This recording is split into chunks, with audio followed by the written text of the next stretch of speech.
Queridos hermanos y hermanas, en el Evangelio de este domingo nos encontramos todavía en Cesarea de Filipo, donde Simón Pedro reconoció a Jesús como Mesías. Sin embargo, debido a que habían muchas interpretaciones mesiánicas, casi todas ellas en líneas de grandeza y de poder, Jesús había ordenado a sus discípulos que no dijesen a nadie que Él era el Mesías. No quería ser malinterpretado, así que Él mismo decide explicarles cómo concibe su mesianismo. Por eso, desde entonces comenzó a manifestar a sus discípulos que Él debía ir a Jerusalén y sufrir mucho de parte de los ancianos, los sumos sacerdotes y los escribas, que le matarían y que resucitaría al tercer día. Jesús no era un ingenuo y sabía que desde hacía mucho tiempo Él estaba resultando cada vez más incómodo para el poder religioso y político. Sin embargo, mantiene su intención de ir a Jerusalén, a pesar de que allí será rechazado, tendrá que sufrir mucho e incluso padecer la muerte de parte de las autoridades. Jesús no era masoquista, ni buscaba el sufrimiento. Tampoco su destino trágico en Jerusalén fue querido e impuesto por Dios, sino que fue la consecuencia inevitable de lo que dijo y del modo en que se comportó. En un mundo de mentiras, quien dice la verdad es perseguido y silenciado. En un mundo de injusticias, el justo es repudiado y hasta condenado a muerte. Jesús, a pesar de los riesgos que corría, se mantuvo fiel a Dios y a su voluntad. De este modo su muerte entró a formar parte del designio de Dios, no como algo impuesto y decidido de antemano, sino como consecuencia de la obediencia libre y amorosa de Jesús a la voluntad de Dios, que le pedía amar hasta el extremo. Pedro se revela ante lo que ha dicho Jesús, es demasiado para él. Como fiel creyente hebreo, no puede concebir que el Mesías de Dios pueda padecer una suerte trágica a manos de las autoridades religiosas y políticas. Con una reacción muy humana que todos podemos entender, Pedro no está dispuesto a aceptar que el camino de Jesús acabe en un desastre. Sobre todo, no entiende cómo en uno de los momentos de mayor popularidad, Jesús se permite hablar de fracaso. Pedro quiere seguir a Jesús victorioso y lo imagina triunfante en Jerusalén.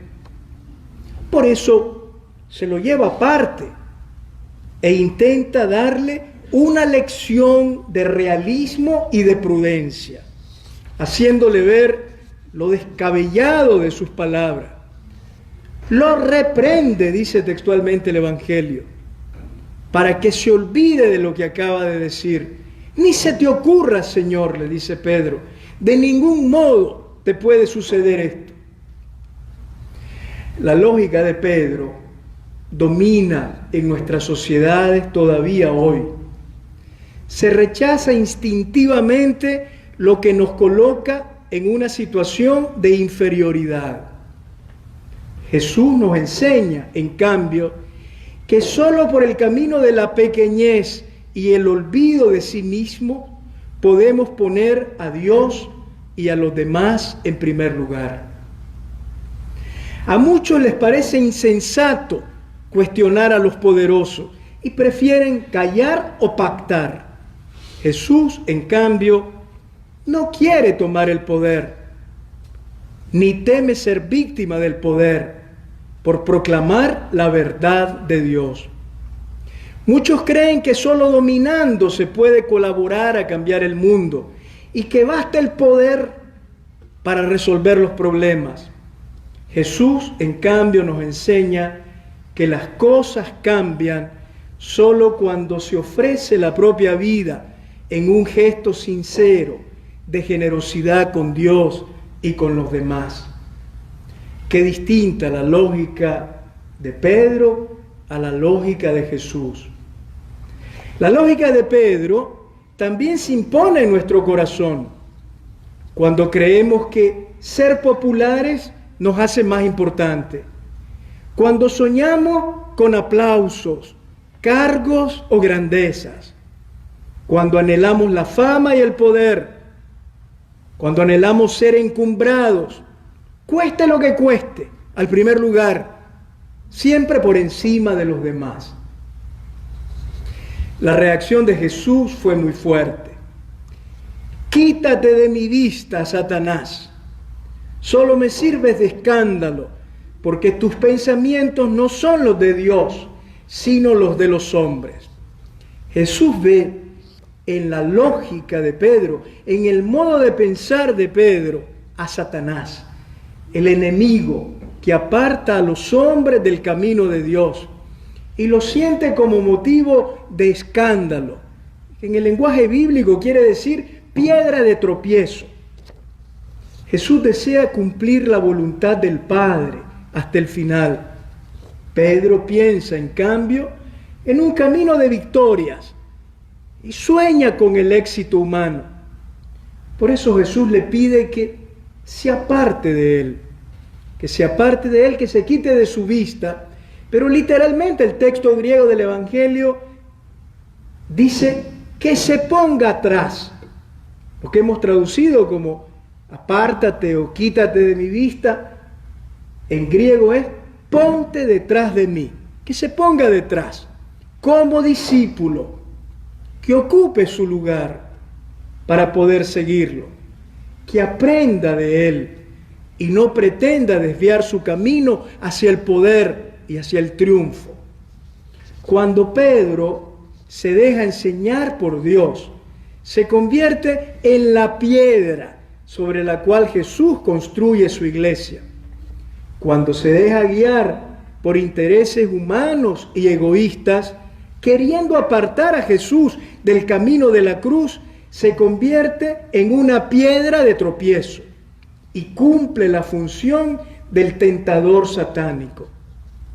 Cada vez que pretendemos ponernos delante de Jesús, decidiendo nosotros con criterios mundanos, en vez de ir detrás de Él, siguiendo sus huellas, dejamos de ser sus discípulos y erramos el camino. Por eso, después de su diálogo con Pedro, Jesús se dirige a todo el grupo, a todos los discípulos, para darles su enseñanza más importante, el corazón del Evangelio, deseando que compartan con Él su apasionada y amorosa obediencia al Padre y su actitud de compasión y de servicio hacia los hombres. Y lo resume en una frase: si alguno quiere venir detrás de mí, niéguese a sí mismo, tome su cruz y sígame. Ser discípulo de Jesús, ir detrás de Jesús, supone ante todo negarse a sí mismo. Lo que no quiere decir anularse, despreciar aquello que nos hace únicos, ni atentar contra la propia estima. Jesús nos quiere decir sencillamente: deja de pensar solo en ti mismo. No te pongas siempre de primero, ni quieras que prevalezcan tus intereses egoístas, pues con eso te privas del gozo de amar, haces más complicada la convivencia y te vuelves menos humano. Negarse es olvidarse de sí mismo para construir la propia vida a la luz de Cristo. Es liberarnos de nosotros mismos para amar intensamente a Dios con todo el corazón. Ser discípulo de Jesús, ir detrás de Él, es también tomar la cruz. La cruz no es sinónimo de sufrimiento, sino de amor extremo, como el de Jesús. Un amor que no tiene límites ni se quiebra ante la incomprensión o el rechazo. El precio de todo amor auténtico y fiel es la cruz. Quien ama, tarde o temprano, conoce la cruz. Tomar la cruz exige purificar el corazón de toda ambición egoísta y de todo proyecto mezquino, y estar siempre disponible, incluso a sacrificarnos en función del bien común. Tomar la cruz es abajarnos al mundo de los pobres y de las víctimas para estar de su parte, asumir sus angustias y devolverles su dignidad y la esperanza que Dios quiere para ellos. Tomar la cruz es sobre todo asumir las consecuencias casi siempre dolorosas de luchar por eliminar el sufrimiento de los crucificados de la sociedad. Desde la lógica de Pedro, todo esto puede parecer insensato, exagerado o incomprensible. Sin embargo, para quienes creemos en Jesús, el camino de la cruz no es un camino de fracaso ni de derrota. Todo lo contrario. Dice el Señor, quien quiera salvar su vida, la perderá. Pero quien pierda su vida por mí, la encontrará. Si vivimos obsesionados por nosotros mismos, acabaremos teniendo una vida triste, estéril y mediocre, y terminaremos por perderla. En cambio, quien entrega su vida generosamente y la gasta cada día en el amor, siguiendo a Jesús, entregándola como Él la entregó y viviendo por lo que Él vivió, la encontrará en plenitud. El Evangelio de hoy termina con esta frase: el Hijo del Hombre ha de venir en la gloria de su Padre con sus ángeles, y entonces pagará a cada uno según su conducta. Seguir a Jesús por el camino de la cruz es participar ya, desde ahora, día a día, de su misma vida gloriosa, hasta que Él mismo nos introduzca un día para siempre en el reino de su Padre.